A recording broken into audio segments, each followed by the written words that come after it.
belo jardim, que belo jardim. Como é lindo o jardim de Deus. Como Deus ama jardim.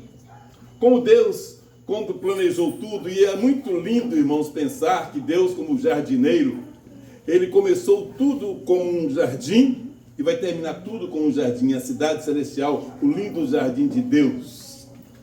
Deus ama jardim, Deus ama a sua igreja e quer vê-la como um jardim. Nós falamos no início de hoje de manhã, 3 coisas que Deus quer que esse jardim tenha. Que nesse jardim seja florido, bonito, beleza, nutrição e agasalho, sombra. Lugar onde as pessoas possam... Que nesse jardim tenha SAF, sombra e água fresca. que nesse jardim do Senhor haja o belo, que haja alimento e que haja paz. Paz no jardim de Deus. Esse jardim de Deus foi preciso que o Senhor desse o seu Filho para morrer na cruz do Calvário, para que esse jardim pudesse ser um jardim redimido, um jardim santo. O jardim do Éden não existe mais. Teve um cara aí recentemente, um cara da mídia, que disse que descobriu exatamente onde ficava o jardim do Éden. Ele está errado, provavelmente. Ainda que as coordenadas, por causa daquela história dos rios, tal, ainda que as coordenadas sejam parecidas, exatamente onde ele nunca vai saber. Porque o Senhor colocou lá quando Adão e Eva pecou, o Senhor colocou um anjo lá com a espada, assim, ó, ninguém mais podia passar, ninguém mais podia. O jardim do Éden não existe mais, porque agora o jardim de Deus é a igreja de Deus. Essa igreja onde ainda existem pecadores, composto de pecadores e pecadoras. Mas Deus tem regado o seu jardim. E é lindo olhar, pastor, e ver o que Deus está fazendo aqui por esta igreja nesses dias, perceber que Deus está de fato regando o seu jardim nesse lugar. E o jardim do coração, e aqui é interessante, hoje de manhã o termo que o pastor me deu, que fala dos jardins interligados, e me veio uma figura aqui muito interessante. Existem cidades aqui no Brasil chamadas cidades jardins. E tem cidades, por exemplo, quem vai a Maringá, Maringá é uma cidade linda, né? E você vai andando lá em alguns canteiros centrais de Maringá e você vai vendo aqueles jardins. Cada quarteirão tem o seu próprio jardim. Mas quando você percebe que há um cuidado, e é lindo ver quando o ônibus, quando o caminhão de regar passa, todo mundo respeita, porque aquele jardim precisa ser cuidado. Então existem cidades que têm jardins cuidados, bem cuidados. A igreja de Deus precisa ser um jardim bem cuidado. E quando Deus colocou no coração do pastor de que esses dias aqui seriam dias de estudar o jardim de Deus, eu lembrei de uma outra cidade. Tem cidades que têm jardins bem cuidados, tem cidades que têm um jardim. Quem já foi em Olambra, é uma coisa maravilhosa ver aquelas flores, aquele cuidado, aquela coisa extraordinária que é a cidade de Olambra. E a história da humanidade vai terminar no jardim. Mas é muito interessante pensar que esse jardim, que são vocês, que somos nós, a igreja de Deus, Deus está regando, cuidando. De vez em quando ele pega uma tesourinha, dá uma podada, né? E de vez em quando ele dá uma podadona e arranca e joga fora alguns galhos, porque quem não dá mesmo, não dá fruto, joga fora. Mas ele está cuidando do seu jardim. E quando vocês descerem do monte, o monte é esse lugar aqui gostoso, que aqui todo mundo é muita comunhão, né? Foi dito aqui a comunhão é intensa, o irmão disse na oração, a comunhão aqui é intensa, né? A gente não tem nem muita opção. Vocês vão voltar para casa, vão voltar para a igreja. E lá na igreja, você vai precisar continuar investindo na comunhão. Mas a palavra de hoje, agora à noite, o texto está em Gálatas capítulo 5. Vamos abrir lá? Gálatas capítulo 5. E nós vamos ver que esse jardim do Senhor precisa frutificar. O jardim do Senhor precisa frutificar. E Deus equipou esse jardim, como nós veremos, Deus equipou esse jardim, que é o seu coração, para que seja cheio de frutos. E a expressão que vai aparecer é a expressão frutodô. Porque o fruto do Espírito Santo é produzir frutos no nosso coração. E hoje à noite, a intenção do nosso coração é de que a gente possa perceber o cuidado que Deus teve em nos enviar o seu Santo Espírito para que ele produzisse em nós um fruto especial. E lembrando João 15, toda árvore que estando nele não der fruto é cortada e lançada fora. Precisamos lembrar, meu irmão, minha irmã, sem que seja uma pressão na sua vida, mas se for, está tudo bem. Precisamos lembrar que Deus nos plantou para que a gente floresça. Deus nos plantou para que nós frutifiquemos. É desejo de Deus que nós frutifiquemos. E ninguém vai poder dizer que não tem como frutificar, porque Deus fez isso. Qualquer pessoa convertida, eu gosto muito de Efésios 1,13, que diz, em quem também vós estáis, depois que ouvistes a palavra da verdade, fostes selados com o Santo Espírito da promessa. Ou seja, o Espírito Santo, você está muito bom cinegrafista, sonoplatista, o que você é ali? Dentista. Contra a regra. Contra a regra de qual? Mas que coisa boa. Valeu. Tem hora que você funciona, meu irmão. Obrigado, senhor. Quando não esquece, né, algumas coisas. Mas é maravilhoso pensar, meus irmãos, que Deus nos aquinhoou, nos abençoou com condição de frutificar. Árvore que dê fruto. Jardim que floresça. Jardim que cheire bem, cheiro gostoso de flor perfumada. Jardim onde haja também árvores frutíferas, árvores que são plantadas para dar frutos. Antes desse texto, Jorge, coloca, por favor, pode ser Gálatas mesmo, mas vamos olhar primeiro o antijardim. O antijardim. Gálatas 5, antes de falar do jardim, ele fala do antijardim, ou da antítese do jardim. Ou, para melhorar, talvez nem seja isso, ele fala das pragas daninhas que podem haver no jardim. E quando nós não cuidamos, isso acontece. Vamos olhar capítulo 5, versículos 18, qual é o versículo? 19. Só rapidinho, nós não vamos demorar nesse aqui não, tá? Que o assunto é outro. Mas vamos ver Gálatas 5, 19 até o versículo 21, para que a gente veja que, infelizmente, irmãos, muitas vezes há mais evidências do antijardim. Há mais evidências na igreja eu estou falando, se escandalizem se quiserem. Mas às vezes nós encontramos muito mais aparência desse antijardim do que do jardim de Deus. Vamos ver com temor isso? Gálatas 5,19, vamos ver juntos?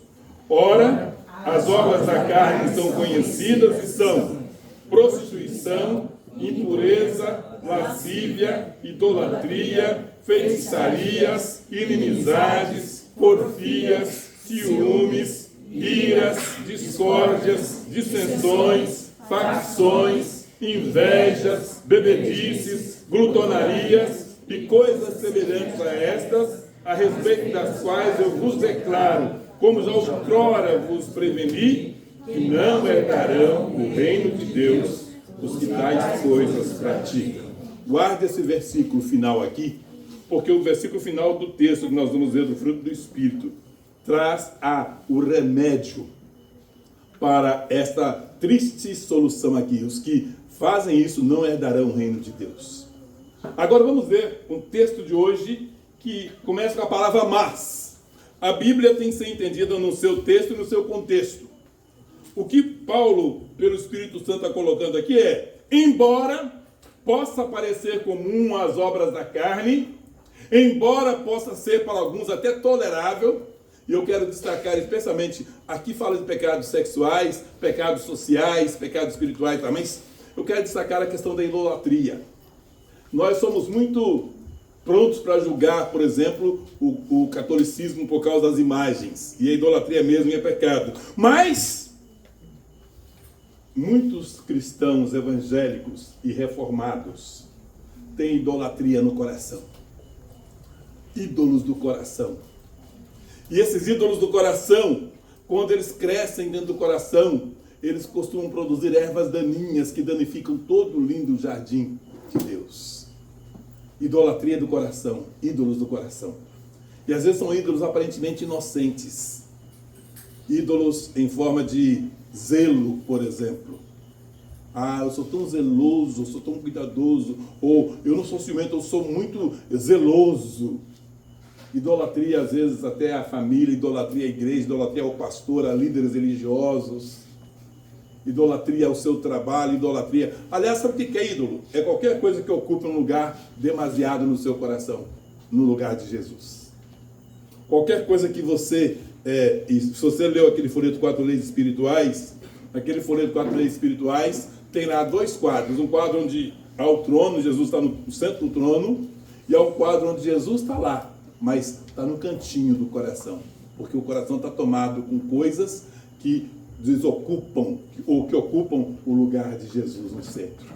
Irmãos, para que nós sejamos um jardim florido, nós precisamos, primeiramente, lembrar que Jesus precisa ser o centro do nosso coração, da nossa vida, da nossa alma, do nosso ser. Nós precisamos lembrar que o lugar de Jesus é no centro da nossa vida, do nosso coração. Por isso que quando fala de todos esses pecados, essas obras da carne, e a expressão que é obras da carne, e vai contrapor o fruto do Espírito.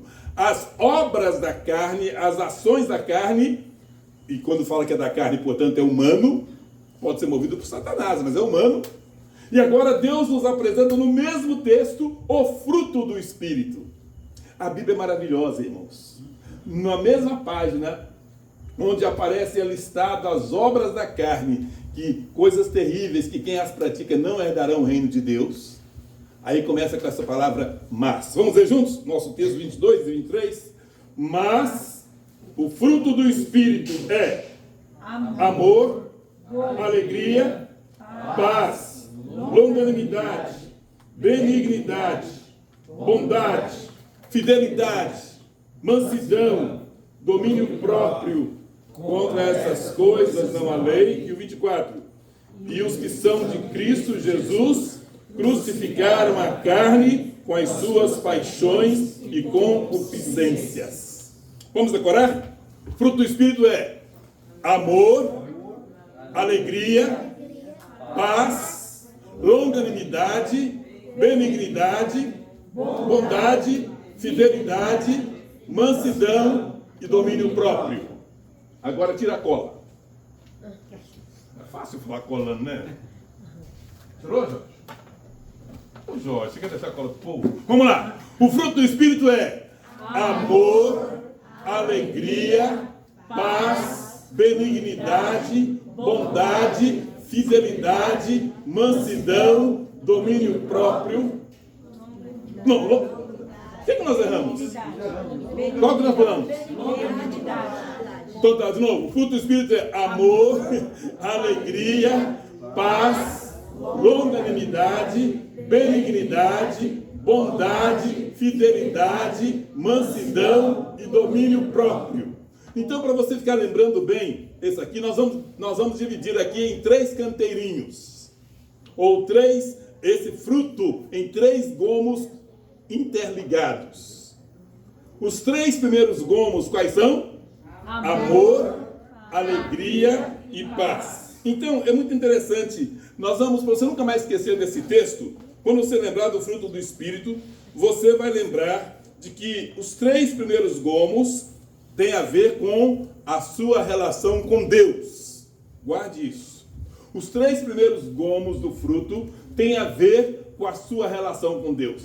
Estudando isso, já preguei muitas vezes sobre esse texto, mas estudando isso de novo, eu percebi que quando chega e aqui tem a questão da verticalidade de novo, tá? Começa com a nossa relação com Deus. Amor, alegria, paz. Tem a ver com Deus.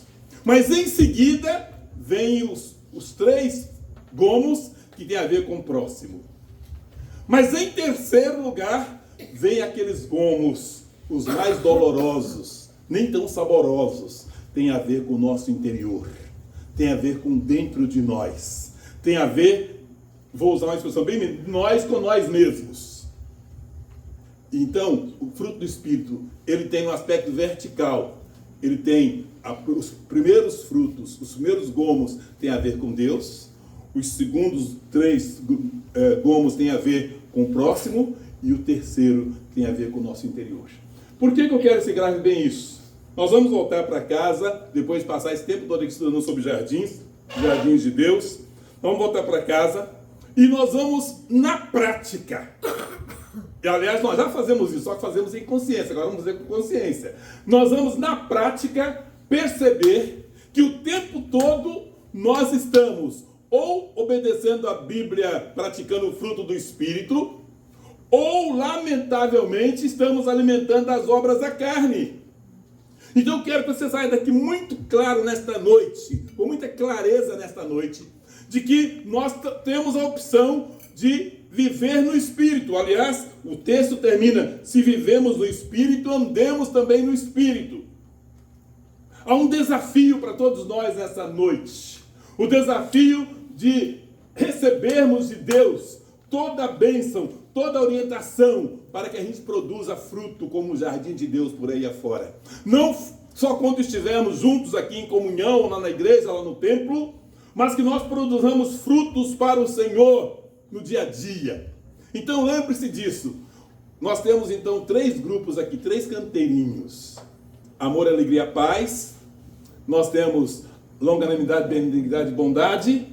E nós temos fidelidade, mansidão e domínio próprio. Vamos então estudar isso? Abra sua Bíblia aí. Aliás, Jorge está ali, né? Jorge está atento ali. Vamos começar com o primeiro grupo: relacionamento com Deus. Isso tem a ver com adoração. Deus, em primeiro lugar, colocou-nos em condições de nos relacionarmos com Ele. Aliás, todos os gomos do fruto do Espírito em Deus é atributo. Em Deus é atributo. Ou seja, algo inerente a Deus. Especialmente quando chega no segundo grupo, relacionamento uns com os outros, vamos perceber que para Deus, em Deus é uma coisa inerente. Em nós, algo tem que ser trabalhado. Mas o primeiro grupo fala amor, alegria e paz. Nós podemos olhar esse primeiro grupo, que nós vamos chamar de relacionamento com Deus, ou vamos chamar de adoração. E eu quero que você abra a sua Bíblia alguns textos para entendermos a verticalidade desse primeiro ponto. Tem a ver com Deus. Primeira palavra, a palavra amor. Palavra tão usada, desgastada, uma palavra que para muitos nem significa muito mais. Quando a pessoa quer conquistar a outra, ela pode simplesmente dizer: eu te amo, eu tenho amor por você, mas pode ser só da boca para fora. Na nossa relação com Deus, nós vamos entender que nós só podemos andar com Deus se nós recebermos o amor de Deus e amarmos ao Senhor também. Textos conhecidos: João capítulo 4, versículos 8 e o versículo 16. Evangelho de João, capítulo 4, versículo 8. E esse texto de Evangelho de João, capítulo 4, versículo 8, até as crianças aprendem lá no hall do berço. Não tem hall do berço mais não, né? Antigamente tinha hall do berço. Não tem mais não. Como é que chama o negócio? Chama criancinha pequenininha na igreja. Como é que chama? Jardim 1? Berçário. Berçário, tá bom, berçário. 1 João 4, 8. O que diz lá? 1 João 4, 8. O que diz? Deus é amor. É um versículo difícil de decorar, não é? O que diz 1 João 4, 8, irmãos? Deus é amor. O que diz 1 João 4, 8? Deus é amor. Não há qualquer outra definição. Simplesmente Deus é amor, amor é Deus amor. Não há outra definição. Deus é amor. E é maravilhoso, irmão, que nós olhamos para esse texto, porque Deus não se faz amor, Ele não se torna amor, Ele é amor. E aí o apóstolo João, quando ele vai explicar sobre esse assunto, ele vai trabalhando uma coisa, e eu quero só destacar, não sei se eu anotei aqui, mas no mesmo capítulo que fala que Deus é amor, ele vai dizer, versículo 16, isso mesmo, Jorge, versículo 16, ele vai dizer assim: e nós conhecemos e cremos no amor que Deus tem por nós. Deus é amor, e aquele que permanece no amor, permanece em Deus e Deus nele. Sabe que o amor tem a ver com Deus. O amor de Deus, e nós temos algumas definições de amor, as 3 mais conhecidas é amor de amizade, chamado filéu, ou filéu, né? O amor de cônjuge, o amor conjugal chamado eros, e o amor divino chamado ágape. Deus é amor. E o texto de João 4,16 diz que nós conhecemos e cremos o amor de Deus, porque Deus é amor, e aquele que permanece no amor, permanece em Deus. Então esse primeiro como aqui é muito sério, gente. Nós só podemos amar porque Deus é amor. O versículo mais conhecido da Bíblia, que é o texto de João 3,16, diz assim: porque Deus amou. Deus amou. O maior presente que nós recebemos é porque Deus amou. O amor é de doação por natureza. Quem ama tem facilidade de se entregar, de dar, de repartir. Deus é amor.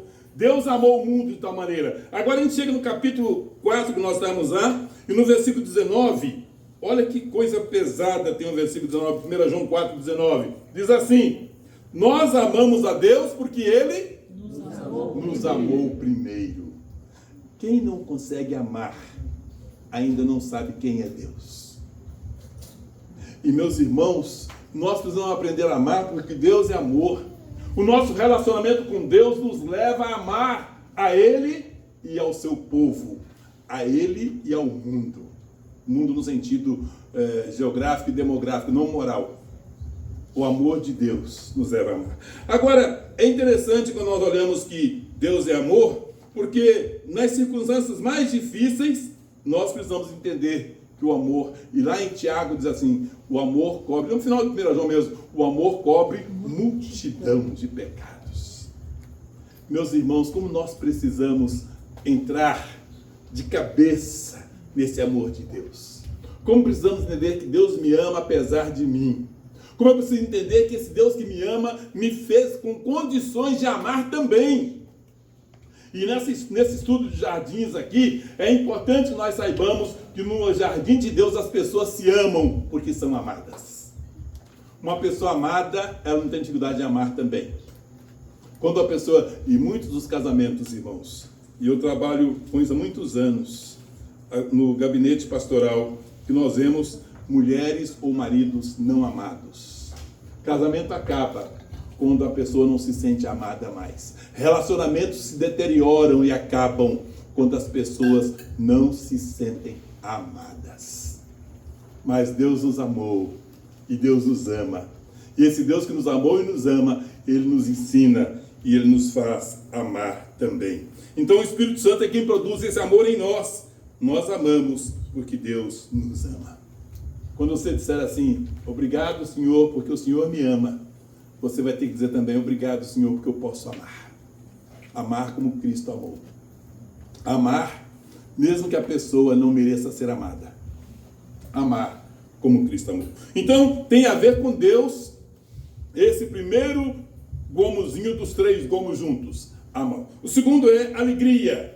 Alegria é chamado como transbordamento do amor.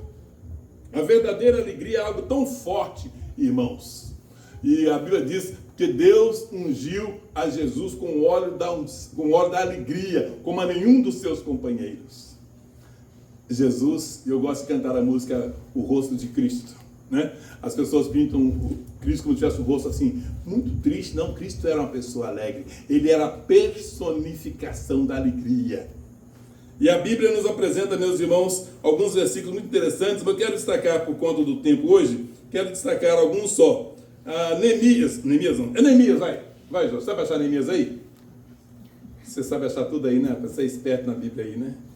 Neemias 8:10. Neemias capítulo 8, versículo 10. Eu gosto dessa frase, porque a alegria, como o amor é de Deus, a alegria também é de Deus. A alegria é de Deus. É Deus quem tem a alegria e nos dá da sua alegria. Vamos ler juntos? A alegria do Senhor é o finalzinho do versículo de Neemias 8. Tá? Finalzinho. Vamos lá, deixa eu achar aqui. Vai embaixo. Porque a alegria do Senhor é a vossa força. Eles estavam tristes, trabalhando lá, e estavam desanimados, perseguidos. E aí Neemias diz, a alegria do Senhor é a vossa força. O que nos fortalece é a alegria do Senhor. Nós somos alegres porque o Senhor é a nossa alegria. Nós não temos motivos para ter alegria, não teríamos motivos se não fosse o Senhor. Então nós somos, e eu faço um programa todos os dias, não sei quantos sabem aqui, mas todos os dias eu e a minha namorada entramos no ar às 6h29 da manhã. Fizemos isso hoje, faremos com a graça de Deus amanhã.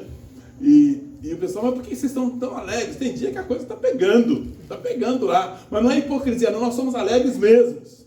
Me lembro que fui pregar uma vez, eu morava aqui em Mundo Novo, eu era bem jovem, tinha menos de 18 anos, e eu fui convidado para pregar lá em Terra Roxa, na roça.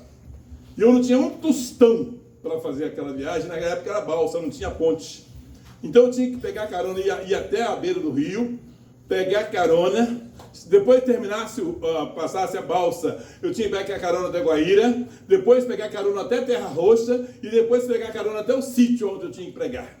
Era assim, eu não tinha um tostão, e fui muito feliz da vida, como sempre fui, sou e serei.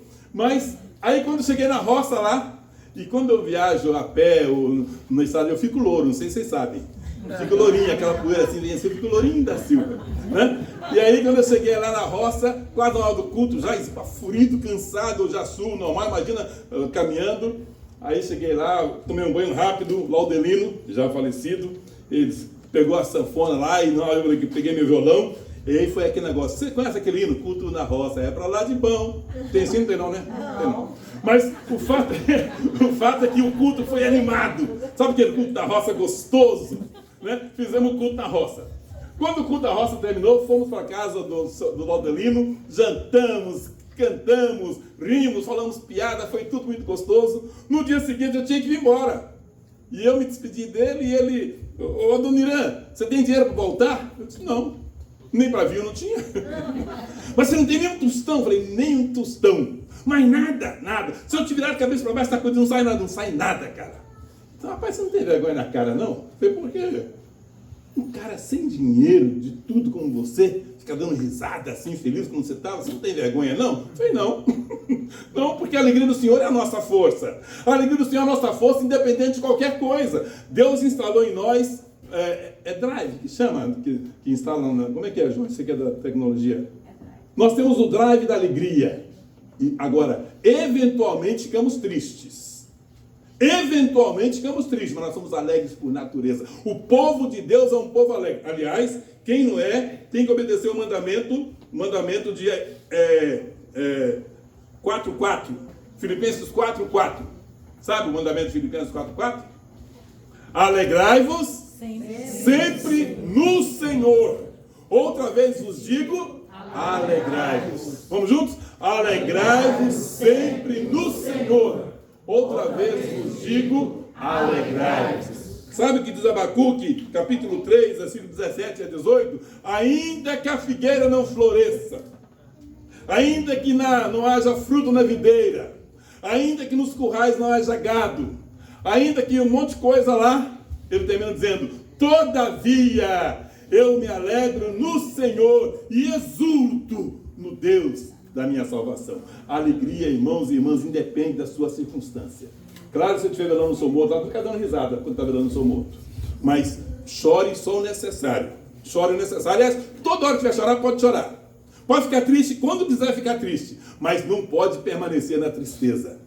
Nós cantávamos quando era jovem, não pode ser triste o coração que ama Cristo. A tristeza tem que ser um incidente, não acidente, um incidente na nossa vida. Nós somos alegres, porque o nosso Deus é alegre. Então, a alegria é o transbordamento do amor. Temos mais texto aqui, mas eu gosto, um dos textos que eu acho muito difícil, Tiago, quando ele fala assim, irmãos, se você passar por muita provação, se a coisa estiver, vou falar que a coisa preta, que eu não sou racista, né? Mas se a coisa estiver muito difícil, você já sabe que ele fala se a coisa estivesse preta, eu não vou falar isso não.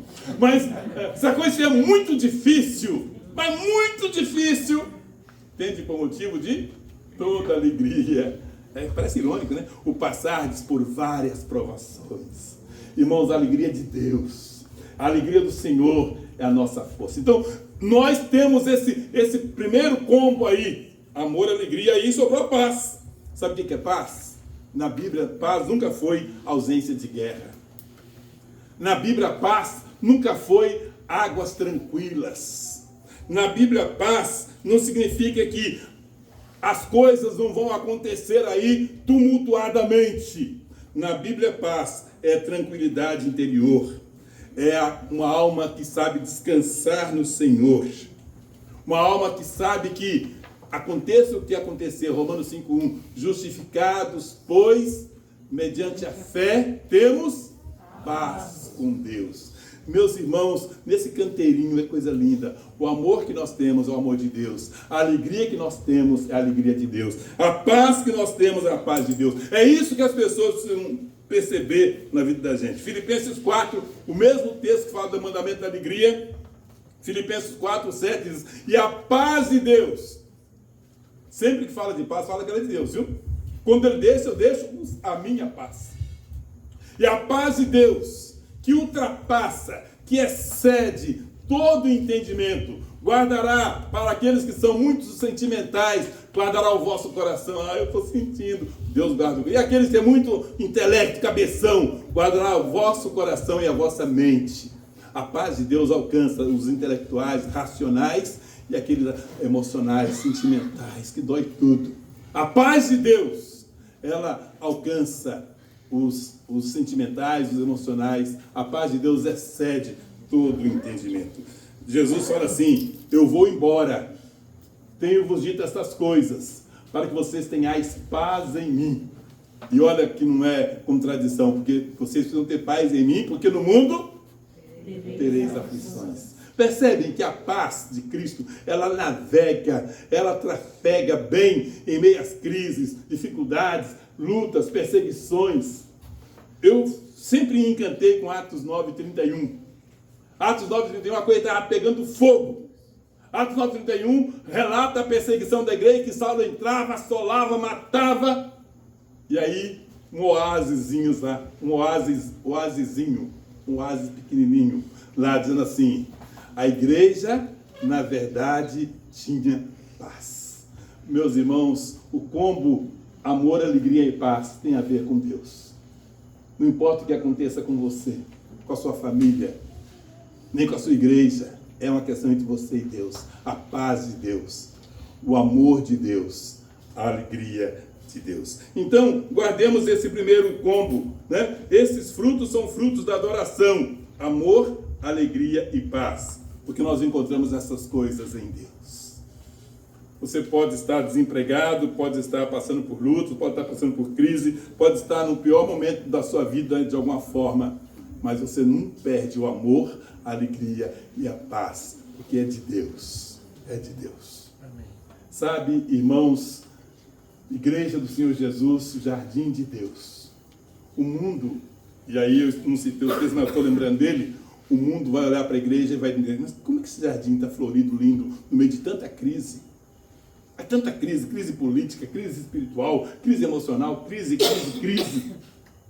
Mas no meio de tudo isso, nós encontramos as coisas que são de Deus na vida da gente. Amor, alegria e paz. Muito bem, esse é o combo da verticalidade. Ou o canteiro, falar melhor que falar de jardim, né? É o canteiro da verticalidade. Mas em seguida, a verticalidade, nós temos a horizontalidade. Os próximos três aí têm a ver com os outros. Imediatamente depois que nós temos esse canteiro que fala da nossa relação com Deus, agora vem o próximo. Com o próximo nós temos três. Quais são os próximos três? Vamos lá? Longanimidade, benignidade e bondade. Presta atenção, isso não é para você. E nem é para Deus. É para o próximo. Eu devo ter longanimidade, benignidade e bondade para reagir com o próximo. Isso é chamado de serviço. Nós somos chamados a servir uns aos outros. Me lembro quando assumi a igreja do Baimambaí, no meio das crises que lá existiam, nós trabalhamos 25 textos, 25 lições sobre uns aos outros. Mutualidade. Irmãos, o jardim só floresce quando as plantas estão interligadas umas nas outras. O jardim só é forte quando há essa interligação. E isso acontece quando a igreja do Senhor Jesus, ou o jardim de Deus, ela exerce essa coisa linda do serviço. Para trabalharmos para Deus é preciso ter longanimidade, benignidade e bondade. Rapidamente, cada uma dessas coisas, longanimidade tem a ver com a paciência específica. Não é paciência só, não é uma paciência específica, porque tem gente que machuca a gente, que irrita a gente. Tem gente que faz a gente quase sair do sério. Longanimidade, e se você olhar literalmente, longo ânimo, ânimo longo. A longanimidade nos impede de explodir. A longanimidade nos impede de atirarmos a primeira pedra.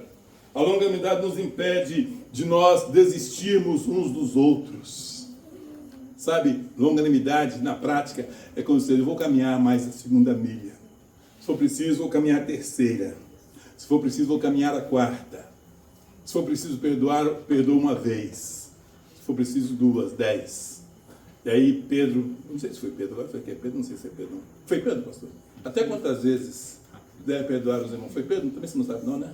Também não sei. Foi Pedro, não foi? Até quantas vezes deve perdoar o irmão? 70 vezes 7. Mas ele queria saber se até 7 estava bom. O que ele queria saber? 7 está bom, Senhor? Porque 7, uma vez, 2 vezes, 3 vezes, 4 vezes, 5 vezes, 6 vezes, 7 vezes. Aí Jesus, com aquela longanimidade, diz: eu não te digo que até 7 vezes, mas até 7 vezes 7. Pior, até 70 vezes 7. E não é 490 não, viu? Não é, aí você conta até 490 e para de perdoar, né? 70 vezes 7 é um número quase que infinito. Ou seja, longanimidade é quando eu aprendo com Deus a ter uma paciência extrema. Vamos olhar alguns textos rapidinho. Efésios 4, 2. Efésios capítulo 4, versículo 2. Nós vamos aprender um pouquinho sobre longanimidade. Achou aí, Jorge? Eu acho melhor ler aqui, porque aqui o vento não deu, eu não quero perder o vento. Vamos lá, Efésios 4, 2. Com toda a humildade e mansidão, com longanimidade, suportando-vos uns aos outros. Tem texto na Bíblia que, dependendo da gente, não estava lá não, viu, gente? Com todo respeito. Com toda longanimidade. Mas interessante, quando fala de uns aos outros no final ali, a longanimidade acaba dando suporte para aquelas pessoas fracas, aquelas pessoas que parecem que nasceram para irritar, mas graças a Deus tem pessoas com longanimidade. Quando fala suportai-vos uns aos outros aí, não é eu suporto essa pessoa, dá vontade de matar. Não é isso, não é suportar não, isso é odiar. Suportar é só isso aqui, ó. Você dá suporte. Você dá suporte. A pessoa não vai cair porque você dá suporte. Isso a longanimidade faz. Até o marido? Até você. Até você. Viu? Mas a verdade é, tem que suportar. Aliás, a Eliane, deixa eu falar da Eliane, não vou falar de você, meu irmão, mas a Eliane, coitadinha, ela tem tido longanimidade com 45 anos. 45 anos, é uma mulher de Deus, viu? É mulher de Deus. Longanimidade, ela me suporta, mas eu também suporto ela. Eu a suporto há 45 anos. Mas sabe o que acontece? Nos momentos, e essa longanimidade no casamento é interessante. Não é que toda hora a gente está bem, mas a Bíblia nos manda dar suporte uns para os outros. Nós não temos opção. Então a longanimidade tem a ver com essa obediência ao Senhor de dar suporte. Já foi lido aqui pelo pastor, mas abra Colossenses 3,12 também. Colossenses capítulo 3, são vários conselhos que Deus dá ali em Colossenses. E quando chega no versículo 12, olha só que interessante. Colossenses 3, versículo 12. Diz assim, vamos lá? Revesti-vos, pois, como eleitos de Deus, santos e amados, De ternos afetos de misericórdia, de bondade, de humildade, de mansidão, de longanimidade. Ai, ai, ai. Suportai-vos. Aqui vai aparecer no versículo 13, viu? Vai aparecer a palavra suportai-vos uns aos outros. Toda vez que fala de longanimidade, fala de suporte. E sabe o que acontece? Quando não há longanimidade, não há suporte. E quando não há suporte, cai. E quando cai é um desastre. Ah, eu perdi a paciência com o fulano de tal, e aí ele foi embora da igreja. Foi porque ele é chato, porque eu perdi a paciência. Aí você deixou de obedecer a palavra de Deus e deixou de ser bênção para o jardim de Deus.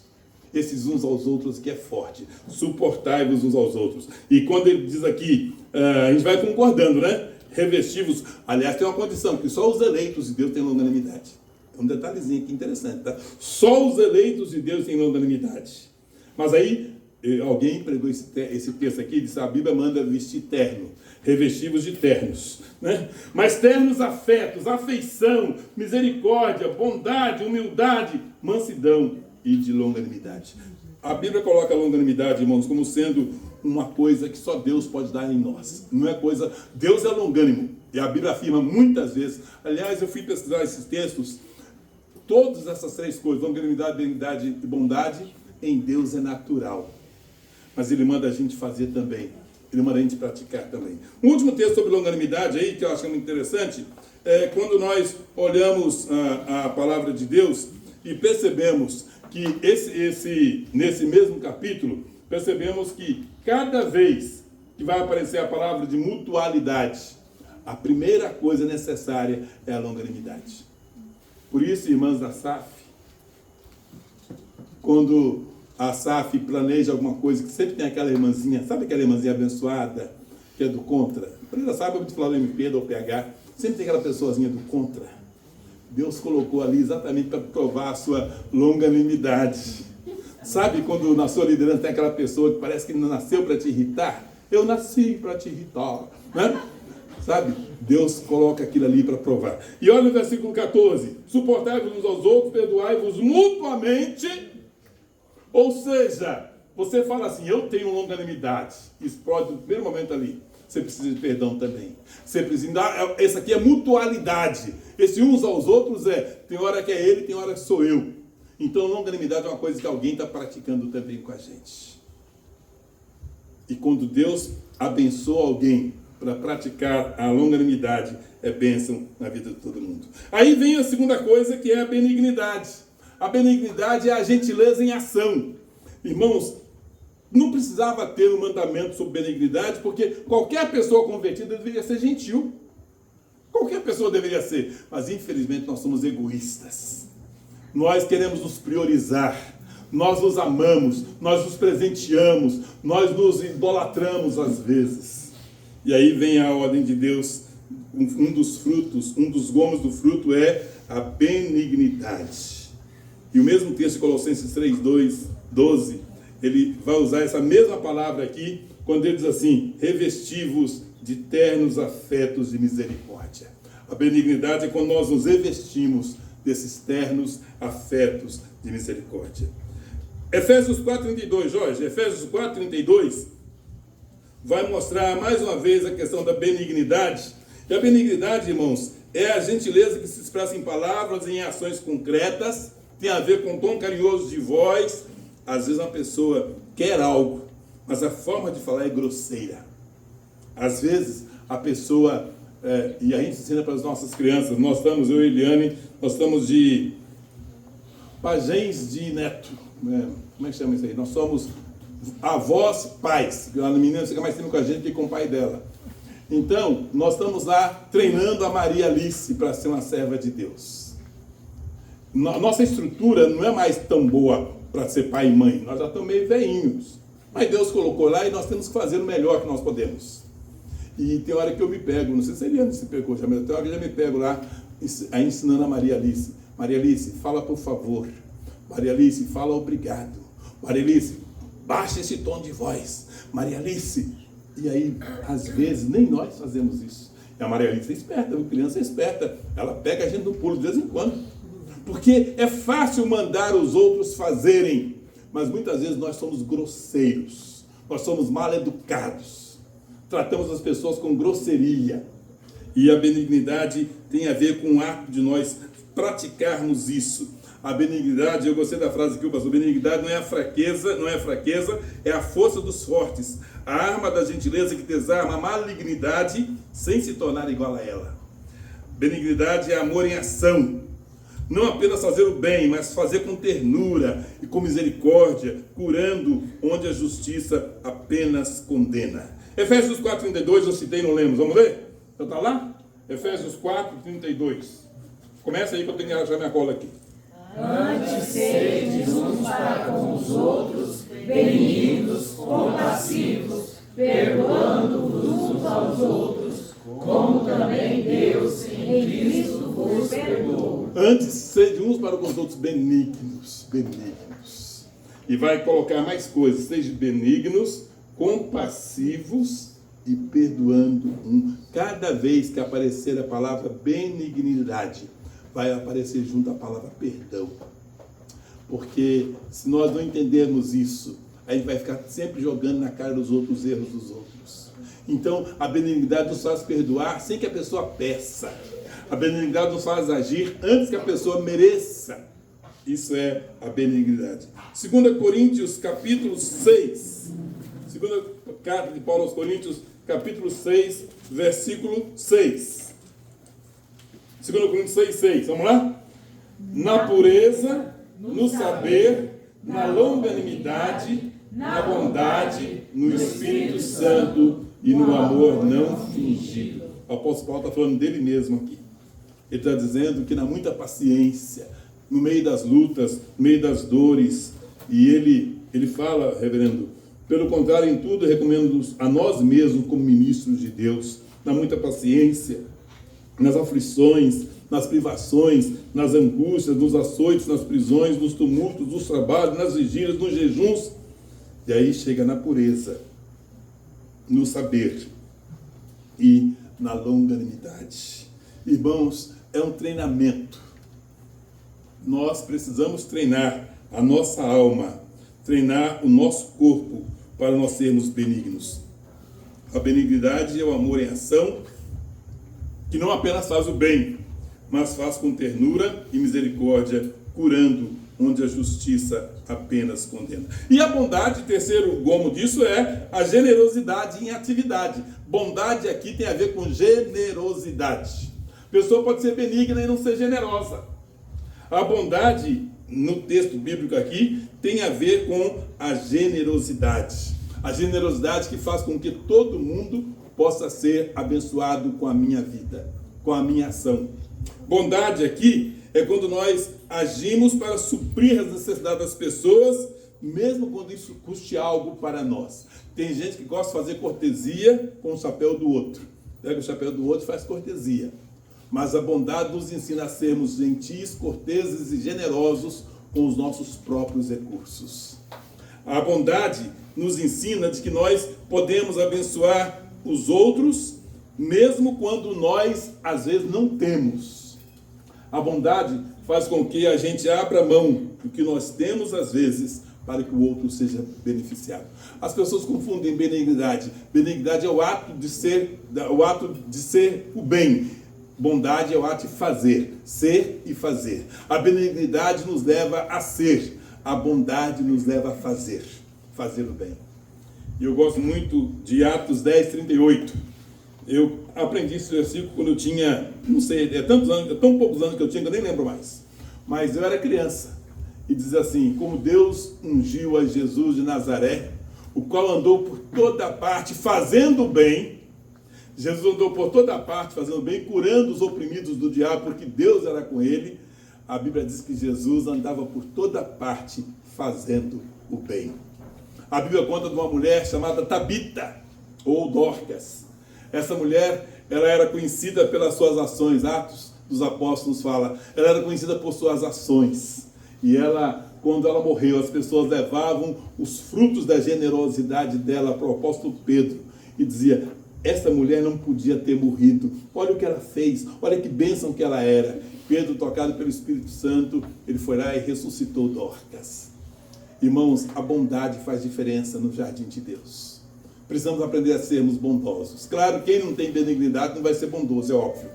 Mas nós precisamos das três coisas: a longanimidade, a benignidade e a bondade. Longanimidade faz com que nós caminhemos com as pessoas, mesmo ela sendo difícil. A benignidade faz com que de dentro de nós flua o bem para as pessoas. E a bondade é o ato externo.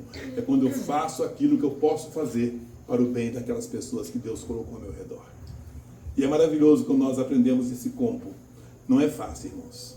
Em Deus, tudo isso aqui é muito normal, muito comum. Em nós, é difícil. em nós apanhamos. Quantas vezes nós perdemos pessoas porque não caminhamos nem a segunda milha? Quantas vezes ofendemos as pessoas com grosseria quando devíamos ter sido generosos, bondosos e complacentes? Que o Senhor nos abençoe, que o Senhor te abençoe para que você possa entender isso. E aí, para a gente terminar rápido aqui, o terceiro grupo, deixa eu falar uma coisa para vocês, de todos, cada vez que eu leio o fruto do Espírito, dá vontade de não ler esse terceiro ponto, não. Porque isso aqui mexe muito comigo. Eu tenho que ser honesto. Eu tenho que falar das minhas vulnerabilidades quando eu leio para esse texto. Esses três últimos aqui falam de coisas que eu fui procurar referência na Bíblia, só fala de Deus que tem essas coisas. Mas agora Deus quer que nós olhemos para dentro de nós e percebamos que nós precisamos ver, criar, nutrir dentro de nós. Quais são os três últimos? Fidelidade, mansidão e domínio próprio. Sabe o que tem a ver isso? Tem a ver com um caráter provado, um caráter aprovado, um caráter abençoado e um caráter abençoador. Nós precisamos entender que até agora tratamos de coisas fora de nós. Tratamos do amor, alegria e paz, tem a ver com Deus. O amor é de Deus, a paz é de Deus. O amor é de Deus, a alegria é de Deus, a paz é de Deus. Tratamos de longanimidade, benignidade e bondade, que é para os outros. E agora esses três últimos têm a ver com o nosso interior. Vamos dizer, de nós para nós mesmos. Os três últimos falam da transformação mais profunda do caráter, da personalidade, quem você é de verdade. Foi dito muitas vezes aqui sobre a questão de usar máscara, né? Muitos usam máscaras porque não têm um relacionamento bom consigo mesmo. Pessoas que não conseguem vencer o pecado que tenta dominar dentro de si. Então vamos com muito temor olhar para esses três últimos aqui. O primeiro deles é fidelidade.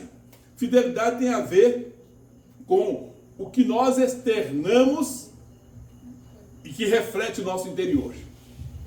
Ninguém é fiel, aliás, eu não gosto desses adesivos de plástico, de carro, que diz assim, Deus é fiel. Quem não sabe que Deus é fiel?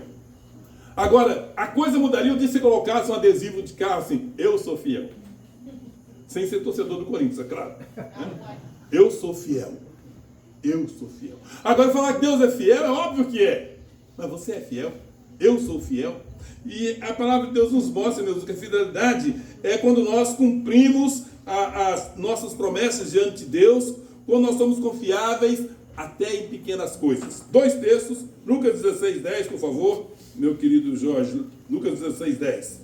E esse texto fala que às vezes a fidelidade começa em coisas miúdas. Nas coisas graúdas temos que ser fiéis. Mas se não somos nas coisas miúdas, nós não seremos nas graúdas também. Vamos ler? Lucas 16:10. Quem é fiel no pouco também é fiel no muito. E quem é injusto no pouco também é injusto no muito. Irmãos, quantas vezes os crentes são provados com coisinhas bobas, troquinha a mais. E não é só eu que já aconteceu comigo isso, mas aconteceu com muitos de vocês, eu acho. Quando antigamente, hoje não tem mais dinheiro, né? Dinheiro hoje é coisa rara, né?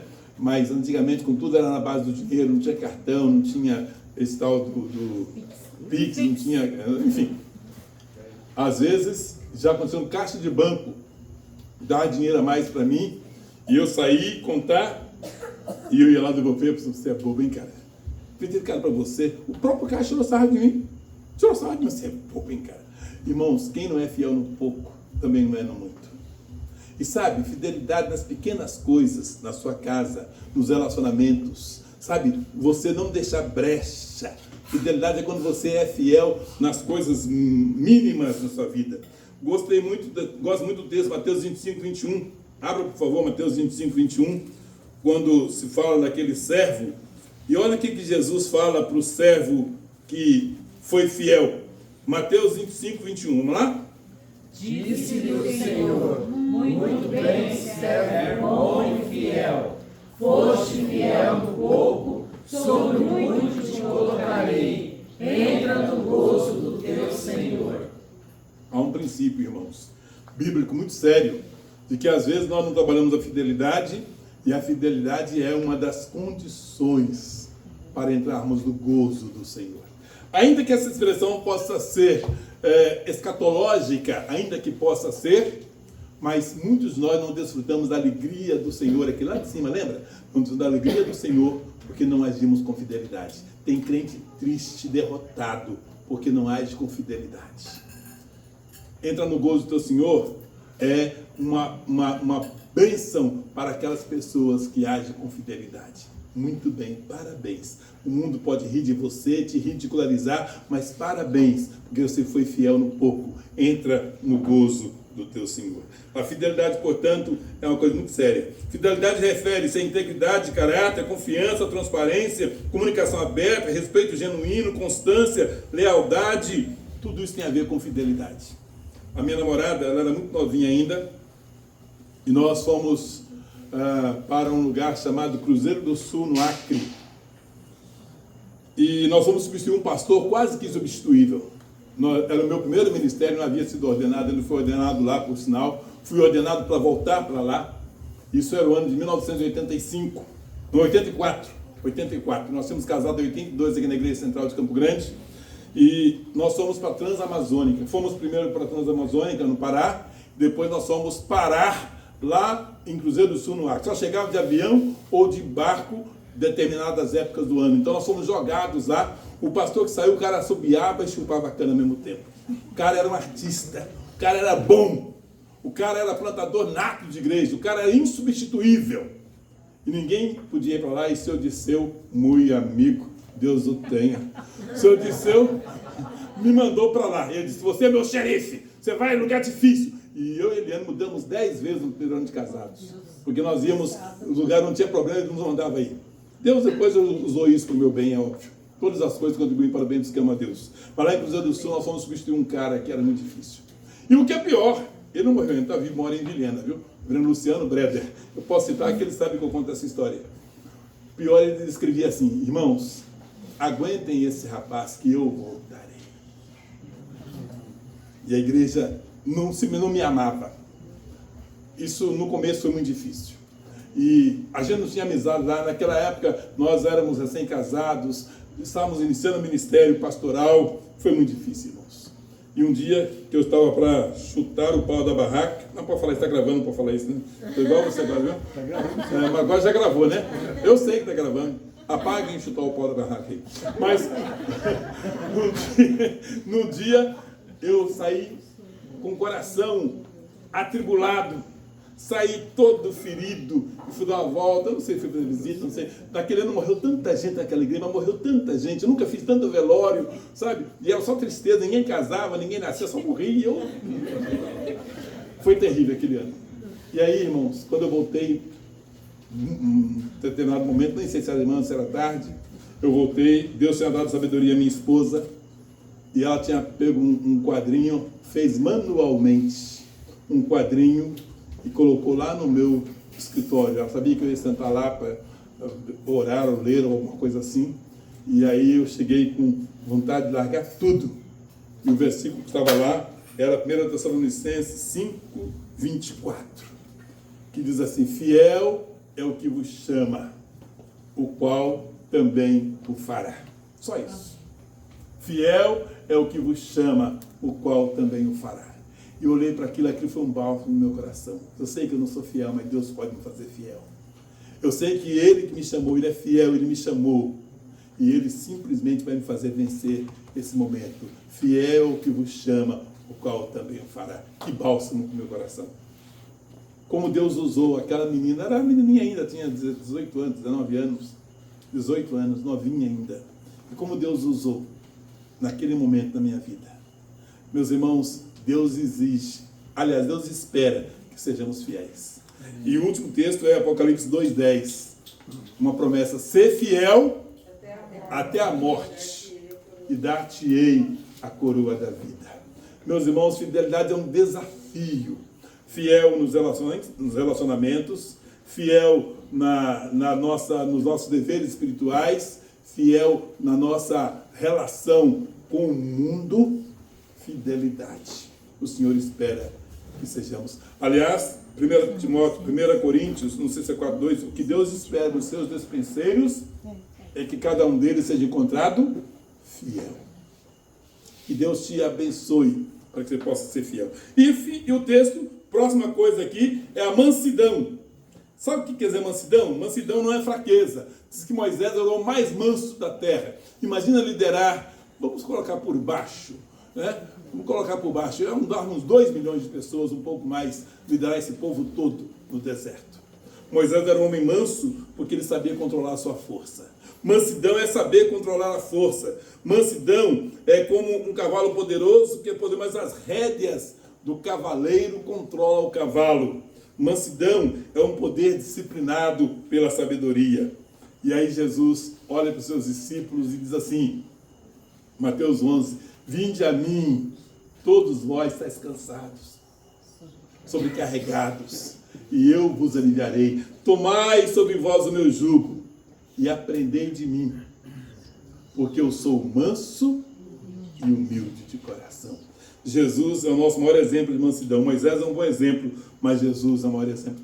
Paulo falou para Timóteo o seguinte, você é homem de Deus, fuja de tudo isso e busque a justiça, a piedade, a fé, o amor, a perseverança e a mansidão. Paulo falou isso para Timóteo, capítulo 6, versículo 11, 1 Timóteo 6, 11.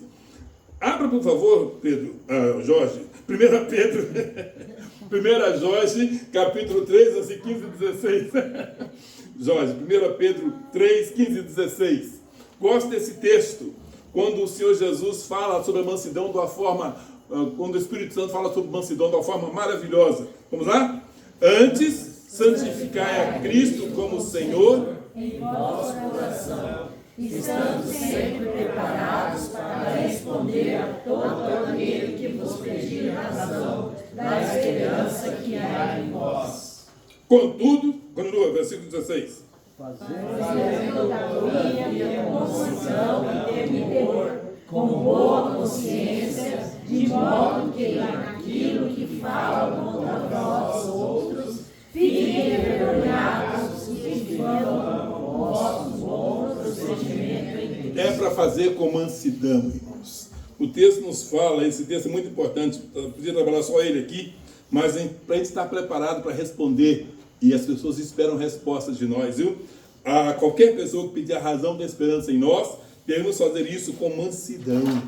Ô seu estúpido, você não entende que o reino de Deus é com mansidão. Fazei todavia com mansidão, conservando a boa consciência. Faça com mansidão. Mansidão, meus irmãos, é fundamental no relacionamento. Pessoas que não são mansas, elas explodem facilmente. E quando explode e arrebenta com tudo, acaba com tudo.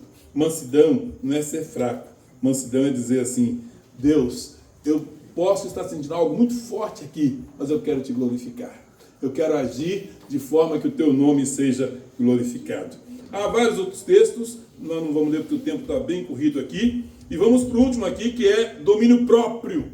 Domínio próprio. Eu estava lendo esses dias Provérbios, diz que uma pessoa sem domínio próprio é como uma cidade sem cerca. A falta de domínio próprio tem explodido muitos relacionamentos.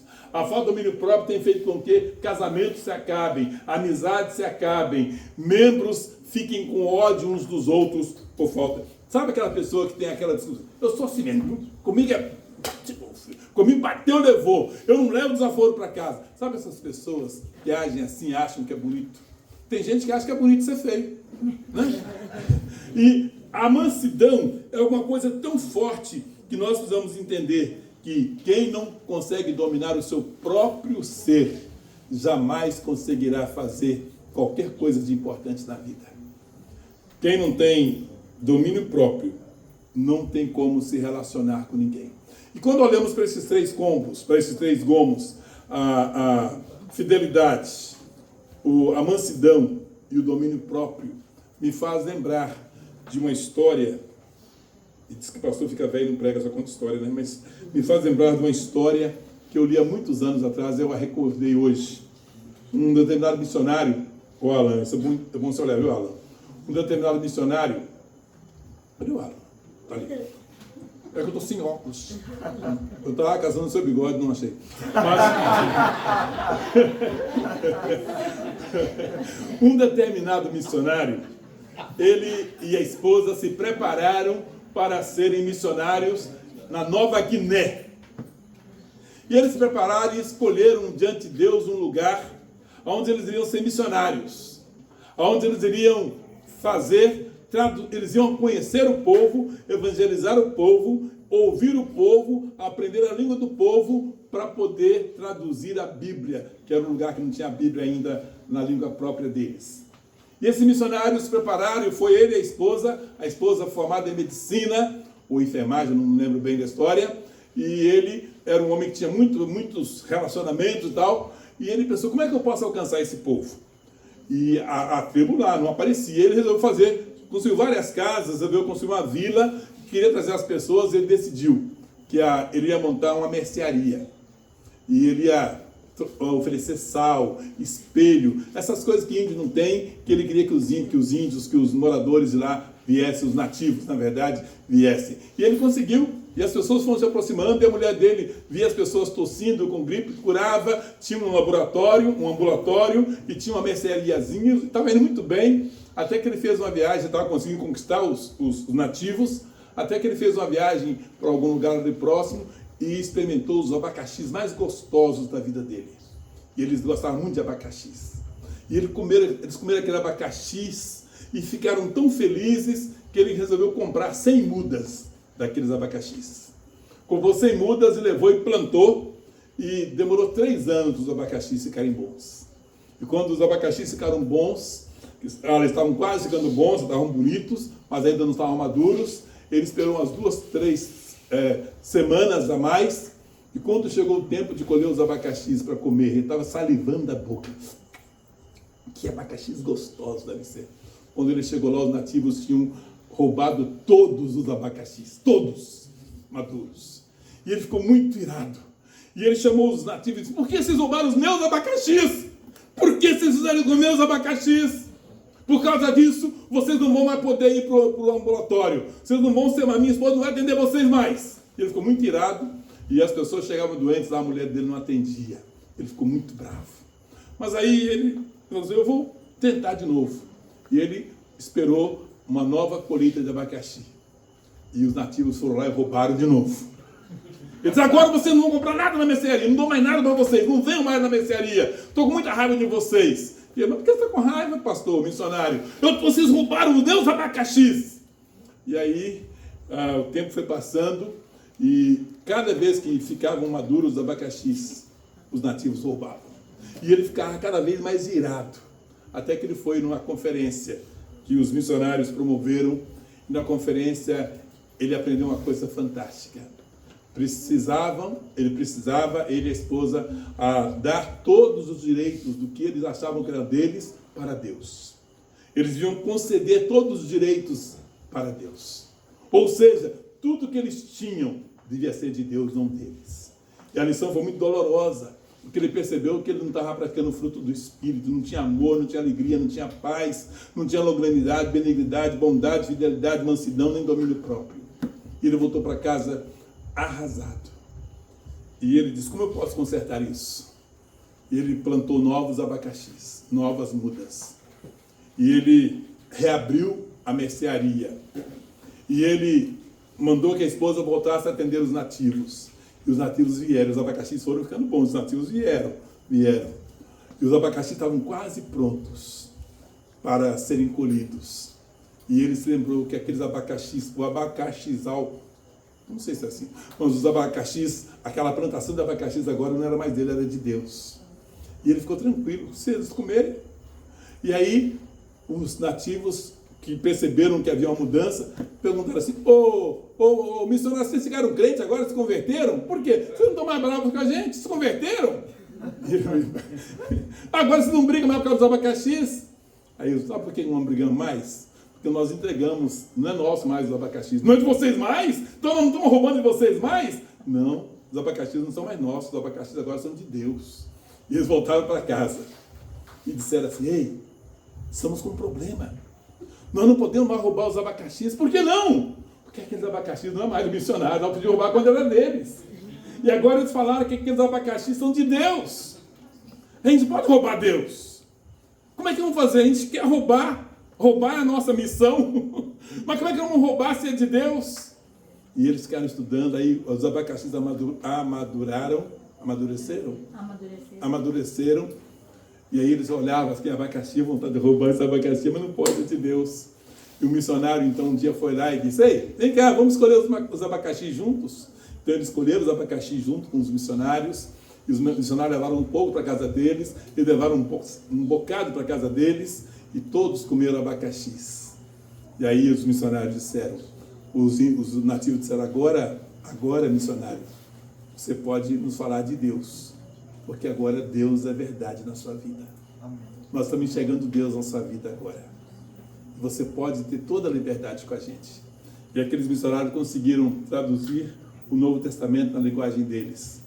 E conseguiram alcançar muita gente, quando eles perceberam que ao praticar o fruto do Espírito, as coisas frutificam e caminham bem. Amém. O jardim de Deus, irmãos, é plantado no meio de um mundo hostil, em que as pessoas esperam que esse jardim seja um jardim abençoado e abençoador.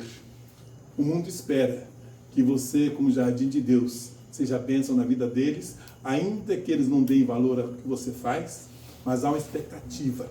Sabe, irmãos, quando o Hebreu diz que há uma nuvem de testemunha nos rodeando, quer dizer que há muita gente de olho em você. E como jardim de Deus, você precisa ser bênção na vida das pessoas. A igreja presidente da Copa Sul, plantada ali é Mendiçá, não é? Mendiçá. Na Mendiçá, bonito, né? Número? 600, olha que coisa bonita. Mendiçá 600. Vocês acham que estão ali por acaso? Vocês acham que vocês estão ali por acaso? Foi alguém muito inteligente, vamos plantar uma igreja abençoada. Não, pode ter acontecido, mas foi Deus quem plantou vocês ali. Só que aquele ali é de Deus.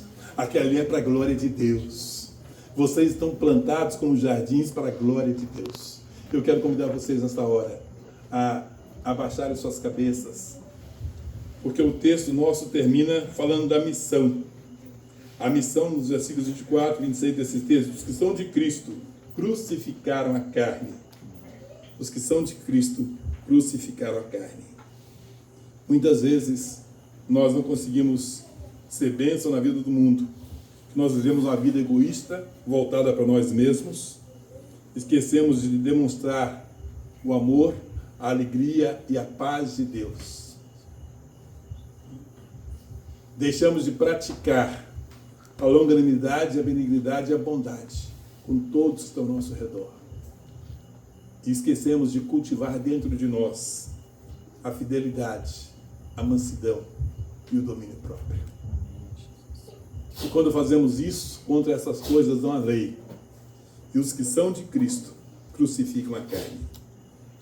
Crucificar a carne é ter certeza de que nós temos uma missão, uma tarefa a ser desenvolvida onde fomos plantados. É a decisão da crucificação, a batalha espiritual. É decidir viver de uma forma nova. É decidir produzir frutos que transformam o mundo. O Senhor plantou vocês em Campo Grande, Mato Grosso do Sul, para daqui vocês serem jardim abençoado de Deus para todas as nações. Amém. É desejo de Deus que esse jardim produza flores, frutos e sombra. Abençoe o mundo. E nessa noite quero convidar todos vocês a se colocarem diante do Senhor e a dizerem para o Senhor do desejo que têm de produzirem frutos para o Senhor. E se há dificuldade no seu coração para praticar qualquer um desses gomos, peça ao Senhor nesta noite que o Senhor cure a sua alma, que o Senhor sare a terra do seu coração e que o seu coração possa produzir frutos para o Senhor. Vamos ter um momento de oração. Eu quero que cada um de vocês aqui agora se coloque diante do Senhor e não saiam daqui sem que antes decidam, para a glória de Deus, de que serão um jardim regado, adubado, podado, bonito, belo, frondoso, cheio de bons frutos, cheios de lindas flores para Deus. Decidam aqui dispostos a ser e a construir uma igreja que faça diferença no lugar onde foi plantada. Que vocês floresçam onde foram plantados. Que o Senhor trabalhe no seu coração a paz, o amor, a alegria. Que o Senhor instile no coração de vocês o amor que faça com que sejam longânimos, a paz para que faça com que vocês sejam benignos, a alegria de fazer o bem. Que o Senhor os ajude a vencer as dificuldades internas e que sejam fiéis. Uma igreja fiel é uma igreja que faz com que o pouco se multiplica. Uma igreja que não importa o número de dizimistas, sempre terá mais dinheiro do que o necessário para fazer o reino de Deus progredir na face da terra. Uma igreja que não importa o número de membros, sempre será suficiente para pescar novas almas para o Senhor. Uma igreja que ocupe não apenas a quadra onde está, mas o bairro, a cidade onde está, e que seja bênção para o mundo. Amém. Você gostaria nesta noite de consagrar a sua vida ao Senhor, reconhecendo que você é um jardim precioso de Deus, plantado para a glória de Deus, para exalar o bom perfume de Cristo, para nutrir este mundo faminto e para oferecer sombra, água, descanso para as almas que estão por aí carentes de Deus. Eu os convido à oração nesse momento. Eu os convido a se colocar diante do Senhor.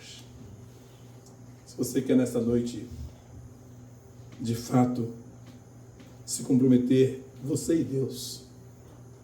E se você quiser, fique em pé no lugar que você está e nós vamos ter um momento de oração, de consagração. Se Deus tem falado no seu coração nessa noite, quero convidar você a se levantar onde você está. Não precisa vir à frente não, só levantar aí. E nós vamos orar.